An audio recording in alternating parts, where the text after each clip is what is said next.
এটা চমৎকার একটি অনুষ্ঠান। আমাদের কলেজে ইতোপূর্বে এই ধরনের অনুষ্ঠান কম হয়েছে। এই শিক্ষাবর্ষের বিশেষ করে অনার্সের ছাত্রছাত্রীরাই এটা আয়োজন করেছে। তাদের বর্ষবরণ মানে বসন্ত বরণ এবং পিঠা উৎসবের চমৎকার একটি প্রোগ্রাম করেছে। শিক্ষার্থীদের ছাত্রছাত্রীদের আমি ধন্যবাদ জানাই যে এত সুন্দর করে তারা অল্প সময়ের মধ্যে এই কাজগুলি কিন্তু সবই তাদের নিজেদের হাতে করছে। খুব ভালো লেগেছে।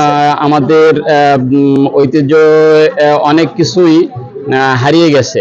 পিঠা মানে ভ্যারাইটিস রকম পিঠা এখানে তারা নিয়ে আসছে।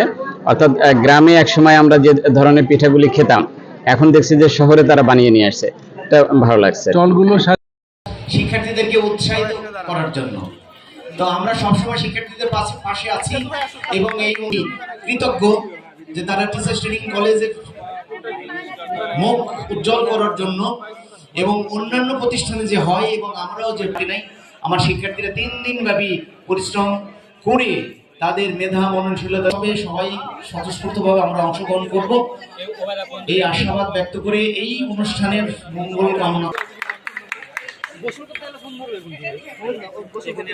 স্যারকে ধন্যবাদ তার সংক্ষিপ্ত বক্তব্য দেওয়ার জন্য। নিচে পৃষ্ঠ হয়ে যায় পুরনো রীতি সংস্কৃতির সুন্দর পৃথিবীর স্বপ্ন নিয়ে বলতে আসছেন উপাধ্যক্ষ স্যার প্রফেসর বিশ্ববিদ্যালয়। স্যারকে তার সংক্ষিপ্ত বক্তব্য দেওয়ার জন্য অনুরোধ জানাচ্ছি। আমাদের সংস্কৃতির যে শিমুল পলাশ বিনম্র সংলাপে আবির আজকের এই উদ্বোধনী মঞ্চের এবং প্রিয় অনার্সের ছাত্রছাত্রীবৃন্দ যারা এই বসন্ত বরণ পিঠা উৎসবের আয়োজন অনন্ত ধারায় আমি সত্যি মানে আপ্লুত। মেলাটা হচ্ছে আমাদের কলেজে তড়িঘড়ি করেই করা, যেহেতু বসন্তের শেষের দিকে চলে এসেছে।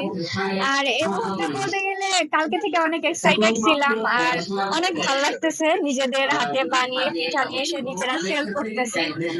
আর আমাদের স্টলের বিশেষত্ব আমরা বাঙালিয়ানাকে প্রেজেন্ট মানে চাচ্ছি যে সবাই বাঙালিয়ানাকে জানুক আমাদের নতুন প্রজন্ম। যেমন আমরা কলা পাতা রাখছি, তারপর কলা পাতার মাধ্যমে আমরা সার্ভ করতেছি সবকিছু।